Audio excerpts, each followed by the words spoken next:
Hello मेरे प्यारे students, कैसे हो आप सब। स्वागत है आप लोगों का आपके अपने इस पसंदीदार चैनल जय की तिवारी गुरुकुल पर। तो आज हम आप लोगों को जो आपकी केमिस्ट्री का पहला चैप्टर है, इसके वेरी वेरी इंपॉर्टेंट क्वेश्चनों को स्टडी कराने वाले हैं।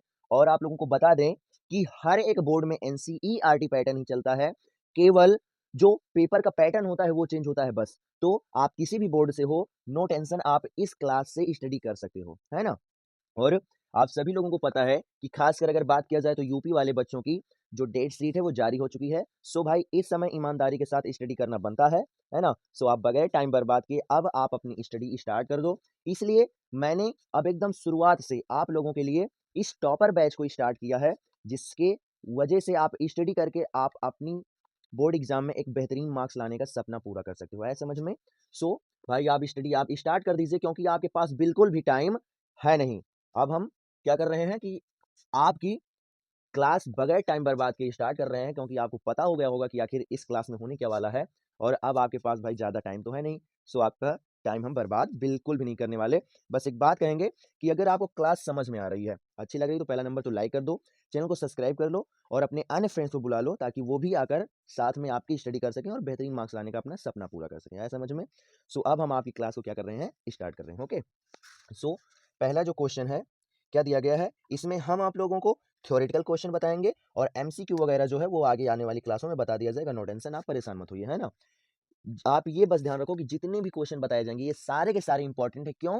क्योंकि ये पिछले वर्ष आ चुके हैं और इस वर्ष आने की इनकी संभावना है। आपका टाइम हम नहीं बर्बाद कराएंगे, जितने क्वेश्चन बताएंगे वो इंपॉर्टेंट है। और हम क्या कर रहे हैं कि यहाँ पर लिखेंगे, उसके बाद में आप स्क्रीनशॉट ले लीजिएगा। और नहीं तो अगर आप साथ में नोट्स बनाना चाहते हो तो साथ में नोट्स बना लो, बहुत बेहतरीन रहेगा, क्योंकि सारे के सारे क्वेश्चनों को भाई आपको याद होना चाहिए। ये वाले तो इंपॉर्टेंट है ही हैं, इनको बिल्कुल मत छोड़ना। इसके अलावा अगर आप स्टडी कर सकते हो तो आप और भी स्टडी करते हो, नो टेंशन, है ना। सो इन वालों को बिल्कुल भी मत भाई छोड़ना, है ना। अब हम आपकी क्लास को स्टार्ट करते हैं, क्योंकि सब कुछ आप समझ गए होंगे। सो पहला क्वेश्चन क्या है हमारा कि वायु में जलाने से पहले मैग्नीशियम रिबन को क्यों साफ किया जाता है ना। वायु में जलाने से पहले मैग्नीशियम रिबन को क्यों साफ किया जाता है। वायु में जलाने से पहले पहले मैग्नीशियम मैग्नीशियम रिबन रिबन को क्यों साफ किया जाता है। को क्यों साफ किया जाता है ना।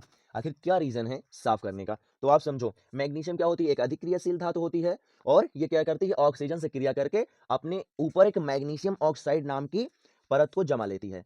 तो जब तक ये परत रहेगी तब तक वो अच्छे से नहीं जल पाएगी, इसलिए क्या करते हैं हम उसे साफ करके तब जलाते हैं, तब जाकर वो अच्छे रूप से जलती है। आया समझ में, वही हम लोग लिखेंगे, है ना। तो क्या आप लिखने वाले हो, उत्तर हेडिंग डाल लीजिए आप, है ना। ऐसे आप लिखोगे अपना, है ना। वहां आपको क्वेश्चन नहीं लिखना है, केवल प्रश्नोत्तर नंबर डालने के बाद में अच्छे से आपको लिख देना है। सो क्या होगा कि आप क्या लिखोगे, क्योंकि क्योंकि क्योंकि क्या, मैग्नीशियम मैग्नीशियम एक क्या, अधिक अधिक क्रियाशील धातु धातु है, जो जो जो वायु में उपस्थित जो वायु में उपस्थित उपस्थित उपस्थित ऑक्सीजन से क्रिया करके करके मैग्नीशियम सियम ऑक्साइड ऑक्साइड की परत बनाती है बनाती है है और और जलाने से से पहले इस परत को ही हटाने के के लिए इसे क्या करते हैं, रगड़ा रगड़ा जाता है। आया समझ में, है ना। मैग्नीशियम क्या करेगी, ऑक्सीजन से अपक्रिया करेगी और अपने ऊपर क्या करेगी, मैग्नीशियम ऑक्साइड की परत बनाएगी। तो जब तक वो परत है तब तक ये अच्छे से नहीं जलने वाला है, इसलिए हम क्या करते हैं कि रगड़ के उसे हटा देते हैं, और जब हटा देते हैं तो वो क्या होता है, अच्छे से जलने लगता है। आया समझ में, है ना। आगे समझ में। अब क्या करें, ये तो हो गई इसकी डिफिनीशन। हम क्या करते हैं कि इसके लिए क्या अपक्रिया भी लिख देते हैं, है ना। इसके लिए क्या कर देंगे, अपक्रिया भी लिख देंगे। तो क्या करेगी, जो मैग्नीशियम होती है यानी Mg, है ना, मैग्नीशियम वो क्या करेगी, ऑक्सीजन O2 से अपक्रिया करेगी, और क्या हमें मिलेगा जाकर, मैग्नीशियम ऑक्साइड। क्या, मैग्नीशियम ऑक्साइड MgO बैलेंस करने के लिए हम लोग क्या करेंगे, यहाँ 2 से मल्टीप्लाई करेंगे और यहाँ पर क्या करेंगे, 2 से मल्टीप्लाई करेंगे। ये क्या है, इसे बोला जाता है क्या, मैग्नीशियम, मैग्नीशियम, है ना। और ये क्या है, ये है आपकी ऑक्सीजन गैस। क्या, ऑक्सीजन, ऑक्सीजन गैस। गैस के लिए हम क्या करते हैं, ऐसे तीर का निशान ऊपर के लिए बना देते हैं। और ये क्या है, ये है मैग्नीशियम ऑक्साइड, है ना, मैग्नीशियम ऑक्साइड, ऑक्साइड, है ना। तो आ गया ना आपको समझ में, देख सकते हो। ये इतना आपको लिखना है और आपको बेहतरीन मार्क्स बड़े आराम से मिल जाएगा इस पर। सो इसका आप स्क्रीनशॉट ले लो, और आशा करता हूँ समझ में आ गया होगा। और अब हम चल रहे हैं आपके सेकंड क्वेश्चन पर। एक बात और बताएं, पहला नंबर तो डाउट तो इसमें कुछ होना ही नहीं चाहिए, बस यही सिंपल सी बात है कि मैग्नीशियम क्या करेगी, ऑक्सीजन से क्रिया करेगी, मैग्नीशियम ऑक्साइड की लेयर अपनी सतह पर बनाएगी, और फिर उसी को साफ करने के लिए, जब तक वो रहेगी तब तक अच्छे से जल नहीं सकता, उसी को साफ करने के लिए हम क्या करते हैं, उसे रगड़ते हैं रेगमाल से। इतना ही हमने यहाँ पर लिखा है, आया समझ में। और अगर आपको बाई चांस कुछ प्रॉब्लम है तो आप क्लास बैक करके देख सकते हो, नो टेंशन, हर एक समस्या आपकी दूर हो जाएगी। कोई भी समस्या आपको बिल्कुल भी नहीं होने वाली, इतना हम गारंटी ले सकते हैं। आया समझ में। सो अब चल रहे हैं आपकी क्या, नेक्स्ट क्वेश्चन पर, है ना। आप स्क्रीनशॉट भाई लेते रहिए, है ना, स्क्रीनशॉट आप साथ में लेते रहो। और अगर आप नोट्स बना पा रहे हो तो साथ में नोट्स भी बनाते रहो, नो टेंशन, बहुत बढ़िया रहेगा आपके लिए, है ना। आपको डबल मेहनत नहीं करनी पड़ेगी, है ना। सो सेकंड क्वेश्चन क्या है, सेकंड क्वेश्चन, सेकंड क्वेश्चन क्या है,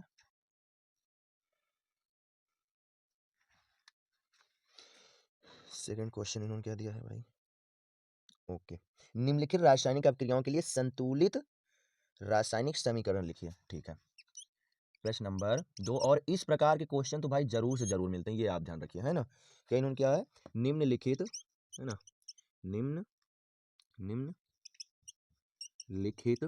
निम्नलिखित रासायनिक निम्नलिखित रासायनिक रासायनिक अभिक्रियाओं अभिक्रियाओं के लिए संतुलित रासायनिक रासायनिक समीकरण लिखिए, है ना। ये क्या करना है, लिखना है। और कौन कौन सी अभिक्रिया दी गई है, पहला नंबर तो हमारी क्या दिया गया है, पहला हाइड्रोजन प्लस क्लोरीन, है ना, हाइड्रोजन प्लस में क्लोरीन, हाइड्रोजन प्लस क्लोरीन, है ना, हाइड्रोजन प्लस क्लोरीन, क्लोरीन ये क्या कर रही है, अपक्रिया करके क्या बना रही है, हाइड्रोजन क्लोराइड, ओके ठीक है, हाइड्रोजन क्लोराइड, हाइड्रोजन, है ना, हाइड्रोजन क्लोराइड, हाइड्रोजन क्लोराइड ये बना रही है। उसके बाद में सेकंड की अगर बात करें तो सेकंड में क्या दिया इन्होंने, बेरियम क्लोराइड, है ना, क्या, बेरियम क्लोराइड, है ना, प्लस में क्या दिया गया है, एल्यूमिनियम सल्फेट, है ना, एल्यूमिनियम सल्फेट, नियम सल्फेट। और उसके बाद में अब क्रिया क्या होगी जाकर, बेरियम सल्फेट एल्यूमिनियम क्लोराइड, है ना, barium sulphate, barium sulphate plus में क्या, एल्यूमिनियम क्लोराइड, है ना, एल्यूमिनियम एल्यूमिनियम क्लोराइड, आया समझ में, ये दिया गया है, एल्यूमिनियम क्लोराइड ये दिया गया है। और उसके बाद में अगर हम बात करें तो थर्ड हमारा क्या है, थर्ड सोडियम प्लस जल, है ना, सोडियम प्लस जल क्या होगा, sodium hydroxide, sodium hydroxide plus hydrogen, hydrogen ये निकलने वाला है ना, ये बनेगा जाकर। अब आप समझो इसके, अब क्या करेंगे हम लोग, संतुलित रासायनिक समीकरण लिखने वाले हैं। क्या लिखने वाले हैं, संतुलित रासायनिक समीकरण। अब क्या होगा कि हाइड्रोजन, अब आप समझो हाइड्रोजन यानी कि हाइड्रोजन गैस हम लेंगे, है ना, नाम ऊपर लिखा हुआ है, नाम हम नहीं लिखेंगे, नहीं तो क्या होगा, आएगा नहीं, है ना, केवल हम अब क्रिया ही लिख रहे हैं बस। फर्स्ट क्या, हाइड्रोजन, मगर हमें हाइड्रोजन गैस लेना पड़ेगा, H2 प्लस क्लोरीन, इसके लिए भी क्या करना पड़ेगा, क्लोरीन गैस लेना पड़ेगा। ये अब क्रिया करेंगी तो क्या मिलेगा जाकर, हाइड्रोजन क्लोराइड यानी HCl। बैलेंस करने के लिए हम क्या करेंगे, यहाँ पर क्या करेंगे, 2 से मल्टीप्लाई कर देंगे, ऐसा समझ में बन गया जाकर। उसके बाद में अगर हम सेकंड सेकंड की बात करें, है ना, सेकंड की बात करें तो क्या दिया गया, बेरियम क्लोराइड, बेरियम क्लोराइड। अब बेरियम क्लोराइड, बेरियम क्लोराइड यानी कि क्या हो जाएगा, Ba, है ना, Ba। उसके बाद में इस पर क्या होता है, 2 चार्ज होता है, इसलिए क्या होगा, ये Cl2 बन जाएगा, ओके। उसके बाद में क्या होगा, एल्यूमिनियम सल्फेट यानी Al, और उसके बाद में सल्फेट वाले पर 2 होता है, इसलिए यहाँ पर 2 आ जाएगा, और SO4 एल्यूमिनियम पर क्या होता है, 3 होता है जाकर चार्ज, इसलिए क्या हो जाएगा, यहाँ पर क्या बन जाएगा, Al2SO4 का होल थ्राइस, ये हो जाएगा क्या, इसका सूत्र। अगर ये अब क्रिया होगी तब हमें मिल क्या रहा है, बेरियम सल्फेट, है ना, क्या, बेरियम सल्फेट यानी BaSO4। यहाँ पर नंबर क्यों नहीं है, क्योंकि बेरियम पर भी प्लस, बेरियम पर +2 का चार्ज होता है, और सल्फेट पर क्या होता है, -2 का चार्ज होता है, तो यहाँ पर कोई भी क्या होगा, नहीं आएगा नंबर। उसके बाद में प्लस क्या बन रहा है, एल्यूमिनियम क्लोराइड, एल्यूमिनियम क्लोराइड यानी कि क्या हो जाएगा, AlCl3। आया समझ में, AlCl3। अब इसे बैलेंस करने के लिए हम क्या करेंगे, समझो यहाँ पर क्या है, एल्यूमिनियम के 2 अणु हैं, है ना, एल्यूमिनियम के यहाँ पर क्या है, 2 अणु हैं, इसलिए हम क्या करेंगे, यहाँ पर तुरंत 2 से क्या करेंगे, मल्टीप्लाई करेंगे। एल्यूमिनियम क्या हुआ, बैलेंस हो गया जाकर, और क्लोरीन नहीं है बैलेंस। क्लोरीन बैलेंस करने के लिए हम क्या करेंगे, यहाँ पर हमें 3 दूनी 6 है ना, यहाँ क्या होगा, 3 से मल्टीप्लाई करना पड़ेगा, और फिर बैलेंस करने के लिए इसे क्या करना पड़ेगा, यहाँ पर भी हमें 3 से मल्टीप्लाई करना पड़ेगा। और आप देख सकते हो अब क्या है, आपकी जो अब क्रिया है वो पूरे पूरी क्या हो गई, बैलेंस हो चुकी है समझ में। उसके बाद में अगर हम इसकी बात करें सेकंड की, यहाँ पर लिख दे रहे हैं, नहीं तो क्या पता नीचे दिखाई पड़े या ना दिखाई पड़े। थर्ड, थर्ड जो है वो क्या बता रहे हैं, सोडियम यानी कि Na प्लस में जल यानी कि H2O, है ना, क्या कर रहे हैं, अब क्रिया करने के बाद में क्या मिल रहा है हमें, सोडियम हाइड्रोक्साइड यानी NaOH, NaOH, और प्लस में क्या क्या बच रहा है, हाइड्रोजन यानी हाइड्रोजन गैस यानी कि H2, है ना, H2 ये निकलेगा जाकर। अब क्या करो कि आप अगर बैलेंस करने का सोचो तो समझो, हाँ ठीक है, हमें क्या करना पड़ेगा, हाइड्रोजन तो यहाँ पर 2 है, बैलेंस करने के लिए हम क्या करेंगे, इसे थोड़ा बढ़ा दें ताकि बैलेंस करने में बने, है ना, ये हो जाएगा, ये क्या हो जाएगा, third number Na plus, okay ठीक है। अब बैलेंस करने के लिए हम क्या करें, पहला नंबर तो यहाँ से क्या कर, यहाँ पर क्या करेंगे, हम 2 से मल्टीप्लाई करेंगे, है ना, यहाँ पर हम करने वाले किससे, 2 से मल्टीप्लाई, और यहाँ पर तुरंत 2 से मल्टीप्लाई करेंगे, और यहाँ पर 2 से मल्टीप्लाई करेंगे, बस क्या होगा, बन जाएगा। आप समझ सकते हो, आप 2 दूना 4, और 4 हाइड्रोजन है, तो 2 और 2 4 हाइड्रोजन हो गए, 2 क्या हुआ, ऑक्सीजन हो गई, 2 सोडियम हो गए, और आप देख सकते हो ये पूरा का पूरा क्वेश्चन क्या हो गया, बड़े आराम से सॉल्व हो चुका है। आया समझ में, तो क्या करो, इसका आप स्क्रीनशॉट ले लो, नो टेंशन, इसमें कोई भी कुछ भी नहीं है, बस ये दिया गया है कि आपको जो जो नाम दिया गया है उसी के अकॉर्डिंग क्या करो, आप सारा का सारा सूत्र बना लो और तत्व ले लो, और उसके बाद में आप क्रिया करा दो, नो टेंशन। आपको क्या होगा कि पूरा पूरा सब कुछ इसमें दिया गई है, वही क्या करना है, हमें बैलेंस करना है बस, है ना। इसके लिए क्या होना चाहिए कि हमें सूत्र पता होना चाहिए, बस और कुछ भी नहीं। आया समझ में, सो स्क्रीनशॉट आप इसका ले लो, इसका आप स्क्रीनशॉट ले लो, और उसके बाद में हम थर्ड वाले क्वेश्चन पर चल रहे हैं। आप देख सकते हो इसी प्रकार से आपके लिए सारे के सारे बेहतरीन क्वेश्चन भाई हम लेकर आए हैं, है ना। सो आप समझ सकते हो कि क्लास आपके लिए कितनी इंपॉर्टेंट है, और यहाँ पर जो है आपको बेहतरीन तरीके से स्टडी कराया जाता है, आपको टाइम नहीं बर्बाद किया जाता। सो आप लोगों को हमारे सपोर्ट करने की भाई आवश्यकता है। आप अपने अन्य फ्रेंड्स को बुला लो ताकि वो भी आकर बेहतरीन स्टडी यहाँ से क्या करें, हो सके कि कर सकें, है ना। थर्ड वाला क्वेश्चन क्या दिया गया हमारा, थर्ड क्वेश्चन, है ना, प्रश्न नंबर थर्ड। थर्ड क्या है, जब लोहे की कील को कॉपर सल्फेट के विलयन में डुबोया जाता है, जब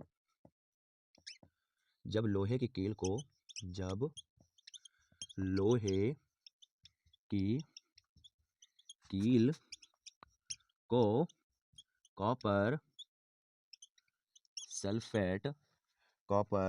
सल्फेट के विलयन में डुबोया जाता है। तो विलयन का रंग क्यों बदल जाता है? तो विलयन का रंग क्यों बदल जाता है ना? क्या होगा? बदल जाता है। है समझ में? अब आप समझ सकते हो, ये क्वेश्चन इतनी बार बोर्ड एग्जाम में आ चुका है कि बता नहीं सकते हम।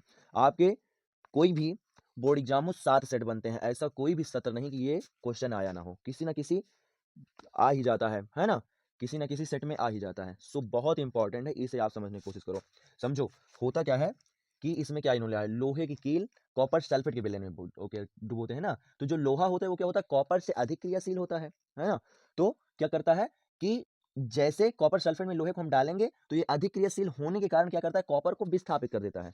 और कॉपर को विस्थापित कर देता है, क्या करने के बाद में क्या करता है, ये लौह सल्फेट का विलयन बना लेता है। और जब लौह सल्फेट का विलयन बना लेगा तो क्या होगा, कलर बदल ही जाएगा। मान लो पहले जो था, अब जब वो है ही नहीं तो क्या होगा, कलर तो बदलेगा ही ना। एकदम सिंपल सी बात है। वही आपको लिखना है। यहाँ पर आप क्या लिखोगे, उत्तर डाल के हेडिंग वही लिख दोगे, है ना। उत्तर डाल के वही हेडिंग लिख दोगे। क्या लिखोगे, नहीं क्योंकि क्या, क्योंकि लोहा क्या, कॉपर से अधिक क्रियाशील होता है। एक बात और बताएं, अगर मान चलो आपको अच्छे तरीके से नहीं दिखाई पड़ रहा है तो कोई बात नहीं, हम बोल रहे हैं, आप समझ सकते हो, नोट्स बना सकते हो, नो टेंशन, है ना। है समझ में? शायद इंक खत्म हो गई है हमारे अकॉर्डिंग, है ना। तो क्या होगा, क्योंकि लोहा कॉपर से अधिक क्रियाशील होता है होता है जो कि कॉपर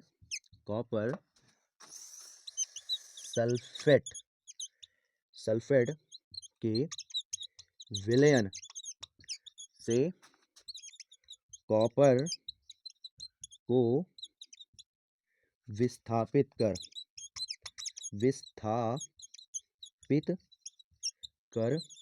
आयरन सल्फेट का निर्माण करता है। इसलिए विलयन का रंग परिवर्तित हो जाता है। आए समझ में? यही सिंपल सी बात है। लोहा क्या होता है, कॉपर से अधिक क्रियाशील होता है। जैसे हम क्या करेंगे, कॉपर सल्फेट मुंह से डालेंगे तैसे वो क्या होगा, कि तुरंत लौह सल्फेट का निर्माण कर देगा। और लौह सल्फेट का निर्माण होते ही क्या होगा, जो पहले था वो अब है ही नहीं है। तो जब है ही नहीं तो क्या होगा, कलर ऑब्वियसली बात है चेंज हो जाएगा। है समझ में? अब इसका क्या करो, थ्योरी के साथ साथ आपको क्या करना है, अब क्रिया भी लिख देनी। जब आप अब क्रिया लिख दोगे तो ज्यादा बेहतर रहेगा, है ना। तो क्या करेंगे, आयरन यानी Fe और प्लस में क्या, कॉपर सल्फेट CuSO4 और एरो क्या बनने वाला है, FeSO4 और प्लस में क्या, Cu। आया समझ में? Cu ये बनने वाला है। ये क्या है आपका, क्या ये है, क्या लोहे की कील, है ना। जो पेपर में दिया गया उसी के अकॉर्डिंग आप लिखो, ज्यादा बेहतर रहेगा। लोहे की कील और ये क्या है, कॉपर सल्फेट आया समझ में। और ये क्या है, लौह सल्फेट और ये क्या है आपका, कॉपर। बताओ आया समझ में कि नहीं? आगे ना अच्छे समझ में? देख सकते हो आपको किस प्रकार से हमने इस क्वेश्चन को आपके लिए लिखा है। अगर आप इसी फॉर्मेट में पूरी की पूरी थ्योरी अच्छे से लिखते हो, एक बात और समझो, देखो कि जो सेंस है, सेंस का मतलब अर्थ आपका थ्योरी का वही होना चाहिए। अगर थ्योरी पढ़ने पर बोली जाए तो अर्थ वही निकले, आप इसमें सेंटेंस, वाक्य वगैरह बड़े आराम से चेंज कर सकते हो, नो टेंशन। हम यही नहीं कह रहे हैं कि यही आप जाकर पूरा-पूरा छाप दो, नहीं। अर्थ यही होना चाहिए, आप इसी को आगे-पीछे भी इसमें करके आप नई थ्योरी बना सकते हो। आया समझ में? ये मत सोचना कि हमको यही लिखना है, नहीं, अर्थ यही होना चाहिए, बस आप कुछ भी आप इधर-उधर लिख सकते हो, नो टेंशन। आया समझ में? तो इसका क्या करो, स्क्रीनशॉट ले लो और उसके बाद में नेक्स्ट वाले क्वेश्चन पर चल रहे हैं, है ना? स्क्रीनशॉट इसका ले लो। 3 हो गया है, इसके बाद में क्या होगा? क्वेश्चन नंबर चौथा, ओके। ये तो इससे भी इंपॉर्टेंट है भाई, बहुत ही इंपॉर्टेंट। अगर देखा जाए, अगर पूछा जाए ना, तो ये पहले चैप्टर की जान है। ये क्वेश्चन आएगा जरूर से जरूर किसी ना किसी सेट में, जो हम आपको अब बताने वाले हैं। ऐसा समझ में, किसी ना किसी सेट में जरूर से जरूर आ जाएगा। क्या है? क्वेश्चन नंबर 4, है ना? क्वेश्चन नंबर 4 क्या है? संतुलित रासायनिक समीकरण क्या है ना? संतुलित रासायनिक समीकरण, क्या? संतुलित रासायनिक समीकरण क्या है ना? संतुलित रासायनिक समीकरण क्या है? रासायनिक समीकरण को क्यों संतुलित करना आवश्यक है? रासायनिक समीकरण को संतुलित, क्या? संतुलित करना क्यों आवश्यक है? आया समझ में, है ना? इन्होंने कहा है कि आखिर जो हम क्या करते हैं, संतुलित रासायनिक समीकरण लिखते हैं ना, इसकी परिभाषा क्या होगी और क्या प्रोसेस है, क्यों जरूरी है भाई कि हम रासायनिक समीकरण संतुलित ही करते हैं। आया समझ में? समझो आप कैसे क्या करोगे, कैसे आप लिखोगे। पहला नंबर तो उत्तर की आप हेडिंग डाल दो। उसके बाद में जब आपसे डिफिनीशन वगैरह पूछी जाए ना, तो आप बड़े आराम से क्या कर सकते हो कि अब जिन्होंने कहा क्या संतुलित रासायनिक समीकरण क्या है, यानी इसकी परिभाषा पूछ रहे हैं, तो आप क्या करो, हेडिंग डाल दो, है ना? क्या लिख दो? संतुलित रासायनिक समीकरण, है ना? क्या करो, आप हेडिंग डाल दो तो और भी बेहतर रहेगा। संतुलित रासायनिक समीकरण, आप समझो क्या होता है। तो संतुलित रासायनिक समीकरण में क्या होता है, जो अभिकारक होता है उसका द्रव्यमान क्या होता है, उत्पाद द्रव्यमान क्या होता है, बराबर होता है। ऐसा समझ में, एकदम सिंपल सी बात है। तो आप क्या लिखोगे, वह रासायनिक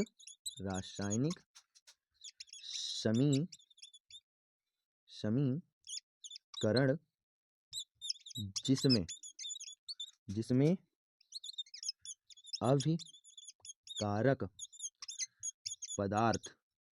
अभिकारक पदार्थ के परमाणुओं की संख्या, अभिकारक पदार्थ के परमाणुओं की संख्या उत्पाद पदार्थ के परमाणुओं की संख्या के बराबर होती है। संतुलित रासायनिक समीकरण कहलाता है। आया समझ में? एक ऐसा रासायनिक समीकरण जिसमें जो अभिकारक पदार्थ है ना, अभिकारक पदार्थ की जो परमाणु की संख्या है, वो अगर उत्पाद पदार्थों के परमाणु की संख्या के बराबर होगी, तब क्या होगा कि उसे हम रासायनिक समीकरण बड़े आराम से बोल सकते हैं। आया समझ में? अब इसके लिए हम क्या करें, एक संतुलित रासायनिक समीकरण लिख दें, तब और बेहतर हो जाएगा। चलो लिख दिया जाए। अभी इससे पहले क्या था, सोडियम, है ना, सोडियम यानी Na प्लस में क्या, जल यानी H2O। अब क्रिया करके क्या बना रहा था, सोडियम हाइड्रोक्साइड, है ना, क्या, सोडियम हाइड्रोक्साइड यानी NaOH और प्लस में क्या, हाइड्रोजन, है ना, ये बना रहा था। बैलेंस करने के लिए हम क्या करेंगे, यहाँ 2 से मल्टीप्लाई, यहाँ 2 से मल्टीप्लाई और यहाँ 2 से मल्टीप्लाई। आप देख सकते हो ये क्या हो गया, बैलेंस हो गया। आया समझ में? अब क्यों जरूरी है इसके लिए हम बात करेंगे, है ना। तो आप क्या लिखोगे, ये क्या है, आप लोगों को 11th क्लास में पढ़ाया जाएगा क्या, द्रव्यमान संरक्षण का नियम। उसके अनुसार क्या करते हैं ना, तो हम द्रव्यमान को उत्पन्न कर सकते हैं और ना ही नष्ट कर सकते हैं। इसीलिए क्या करते हैं, द्रव्यमान संरक्षण के नियम को पालन करने के लिए क्या किया जाता है, रासायनिक समीकरण को बैलेंस किया जाता है। एकदम सिंपल सी बात है समझ में। तो आप क्या करते हो, आप क्या लिखोगे, आप द्रव्यमान संरक्षण का नियम अभी आपने पढ़ा नहीं है, इसलिए उसके बारे में लिखने की आवश्यकता नहीं, केवल ये लिखने की आवश्यकता है कि द्रव्यमान संरक्षण के नियम के पालन करने के लिए हम क्या करते हैं, लिखते हैं, मतलब बैलेंस करते हैं, बस एकदम सिंपल सी बात है ना। तो वही क्या लिखोगे, क्या, द्रव्यमान द्रव्यमान संरक्षण संरक्षण द्रव्यमान संरक्षण के नियम को, द्रव्यमान संरक्षण के नियम के पालन के लिए रासायनिक समीकरणों को संतुलित करना आवश्यक है।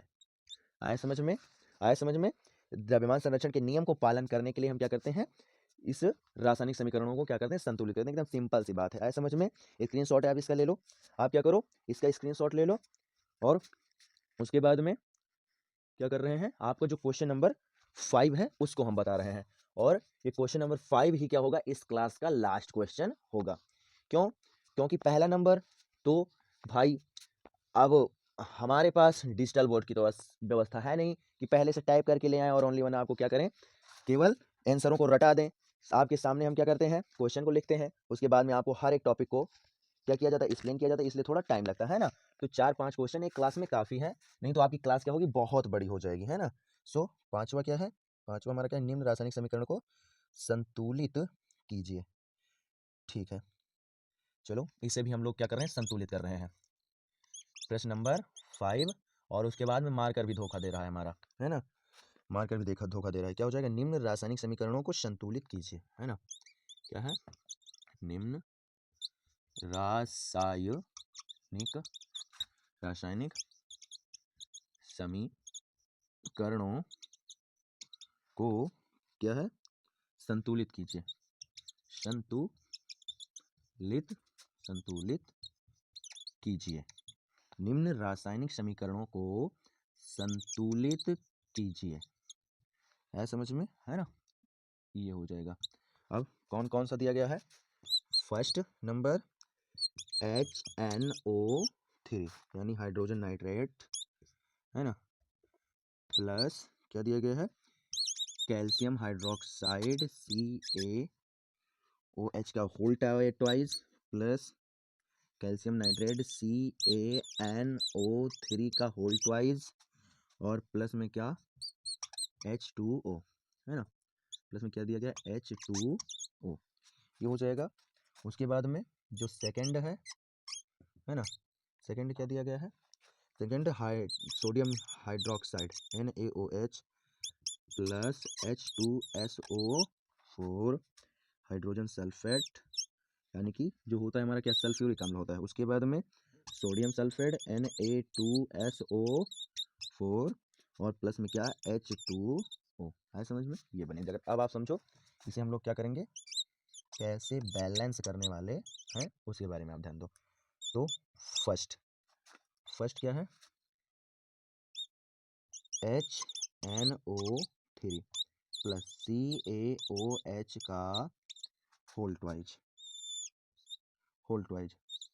CaNO3 का होल ट्वाइज प्लस H2O, है समझ में, ये हो जाएगा।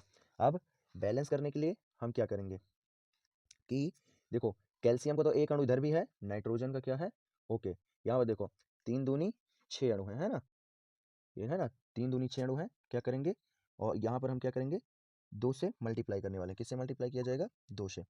यहाँ पर जब 2 से हम मल्टीप्लाई करेंगे, है ना, यहाँ पर हम क्या कर रहे हैं, 2 से कर दे मल्टीप्लाई, है ना। आप क्या करो, 2 से मल्टीप्लाई कर दो, जैसे आप 2 से मल्टीप्लाई करोगे तैसे क्या होगा, नाइट्रेट आपका क्या होगा, बैलेंस हो जाएगा, है ना, नाइट्रेट आपका बैलेंस हो गया। और उसके बाद कैल्शियम बैलेंस ही है, हाइड्रोजन 2 हो गए, 2 हो गया, है ना, बैलेंस है। उसके बाद में कैल्शियम हाइड्रोक्साइड, है ना, ये बनने वाला है कैल्शियम हाइड्रोक्साइड। अच्छा, ऑक्सीजन 2 है, ऑक्सीजन इधर 1 ही है ना? क्या करना पड़ेगा आपको, 2 से यहाँ पर भी मल्टीप्लाई करना, बस हो गया जाकर, है ना? अब आप समझ सकते हो। 2, 2 4, 2 दूनी 4, 4 हाइड्रोजन, 2 ऑक्सीजन, 2 ऑक्सीजन, नाइट्रोजन कितना है? नाइट्रोजन का 3 दूनी 6, 6 अणु नाइट्रोजन का, 1 कैल्शियम का, बस ठीक है, बैलेंस हो गया, है ना? बैलेंस हो गया ये। उसके बाद में सेकंड वाला क्या दिया गया है? NaOH plus H2SO4, H2SO4 arrow arrow क्या बनने वाला है? Na2SO4 plus H2O, Na2SO4 plus H2O, ये करना है ना? चलो बैलेंस किया जाए। आप समझ सकते हो सोडियम के उधर क्या है, 2 अणु हैं। आप क्या करो, यहाँ पर 2 से मल्टीप्लाई कर दो, है ना? अब 2 दूनी 4, ऑक्सीजन के 2 अणु हो गए। यहाँ पर क्या करना है, हमें 2 से मल्टीप्लाई करना है ना? 2 से यहाँ पर मल्टीप्लाई करना, 2H2O, ओके, बैलेंस हो गया। अब आप समझ सकते हो, समझो यहाँ पर 2 सोडियम के अणु, 2 सोडियम के अणु, उसके बाद में 2 हाइड्रोजन ये और 2 ये, 2 दूना 4, 2 दूना 4 हाइड्रोजन के अणु, 2 ऑक्सीजन के अणु, 2 ऑक्सीजन के अणु और एक सल्फेट का अणु, बस हो गया बैलेंस। आया समझ में? सो आप क्या करो, इसका स्क्रीनशॉट लो, बैलेंस हो गया है ना? और इनका नाम आप लिख लीजिएगा। ये क्या है? ये क्या है? ये नाइट्रिक अम्ल है, ये कैल्शियम हाइड्रोक्साइड है, ये कैल्शियम नाइट्रेट है, ये जल है, ये क्या होता है, सोडियम हाइड्रोक्साइड, और ये क्या होता है, सल्फ्यूरिक अम्ल, है ना? ये सोडियम सल्फेट और ये होता है जल। इसका नाम आप लोग लिख लीजिएगा, हमने बता दिया, है ना? सो आशा करता हूँ कि क्लास आपको भाई बहुत पसंद आई होगी, है ना? अगर आपने अभी तक क्लास को लाइक नहीं किया तो पहला नंबर तो आप क्या करो, क्लास को लाइक कर दो, और चैनल को सब्सक्राइब नहीं किए हो, नए हो तो चैनल को सब्सक्राइब कर लो, क्योंकि इसी तरीके से क्या होती है, आपको क्लासें डेली की डेली आपको इस चैनल पर अब मिलने वाली। अभी तक जो भी डिले हो रहा होगा, नो टेंशन, कोई बात नहीं है। अगर किसी कारणवश हम आपको नहीं स्टडी करा पाए, और नो टेंशन, अगर आपने अभी तक स्टडी की तब भी अच्छी बात है, नहीं की तब भी अच्छी बात है ना? क्योंकि हम हैं आपका पूरा का पूरा सपोर्ट अब करने वाले हैं, आप कहीं नहीं जाएंगे, जरूर से जरूर आपको क्लास मिलने वाली है ना? ऐसा समझ में। एक बात ये ध्यान रखो कि एक कोड है कि गलत बात ये है कि अभी टाइम ज़्यादा नहीं है ना? मतलब समझो, सिंपल से ऐसे बात बता रहे हैं कि अभी अपने पास टाइम है ना? बहुत ज़्यादा टाइम नहीं है, लेकिन टाइम तो है ही है ना? तो इस समय में हम अपना क्या कर सकते हैं, बेहतरीन स्टडी कर सकते है? सिंपल सी बात है। तो आशा करता हूँ क्लास आपको पसंद आई होगी। अभी हमारे पास टाइम है, इस बचे हुए समय में हम अपना अच्छी स्टडी करके बेहतरीन मार्क्स ला सकते हैं। लेकिन अगर ये आपने अपना मूल्यवान टाइम गँवा दिया तो भाई वेरी, वेरी सो सॉरी, है ना? आपका फिर हो सकता है बेहतरीन मार्क्स ना आ पाए। सो अभी आपके पास टाइम है, आप बेहतरीन स्टडी करो। हम आपको डेली का डेली अब क्लास देने वाले हैं, नो टेंशन। बस ये है कि पहले हमने डिसाइड किया था कि आपकी 2 क्लासें होंगी, मगर 2 क्लासें नहीं हो पाएँगी, ओनली 1 क्लास होगी। एक दिन आपको साइंस की क्लास मिलने वाली है और एक दिन आपको मैथ की क्लास मिलने वाली। नो टेंशन, आप बेहतरीन तरीके से स्टडी करते रहो, है ना? अच्छे से स्टडी करो और अपना बोर्ड एग्जाम में एक बेहतरीन मार्क्स लेकर आओ। आया समझ में? है ना? ओके, फिर बाय बाय स्टूडेंट, चलते हैं। और जो ये टाइम मतलब क्लास का टाइम है वो आपका क्या होगा, 6 बजे हमने किया है ना? हाँ ठीक है, 6 बजे सही है। उसके बाद में अगर हमसे हो सकेगा कि तो आपको क्या करेंगे, मैथ और साइंस की दोनों क्लासें दे देंगे, लेकिन अभी 1-2 दिन रुक कर, है ना? अगर हमसे हो सकेगा तो देंगे ज़रूर। ओके, फिर बाय बाय स्टूडेंट, चलते हैं। और आशा करता हूँ क्लास भाई पसंद आई होगी। पहला नंबर फिर वही बात कर रहे हैं कि अगर क्लास अच्छी लगी तो पहला नंबर तो क्या करो, क्लास को लाइक करो, चैनल को सब्सक्राइब करो और अपने अन्य फ्रेंड्स के पास भी क्लास को शेयर कर दो जो कोई नहीं आ पाए स्टडी के लिए, है ना? ओके, बाय बाय स्टूडेंट, चलते हैं और फिर मिलेंगे एक नई क्लास में। Okay, bye bye students.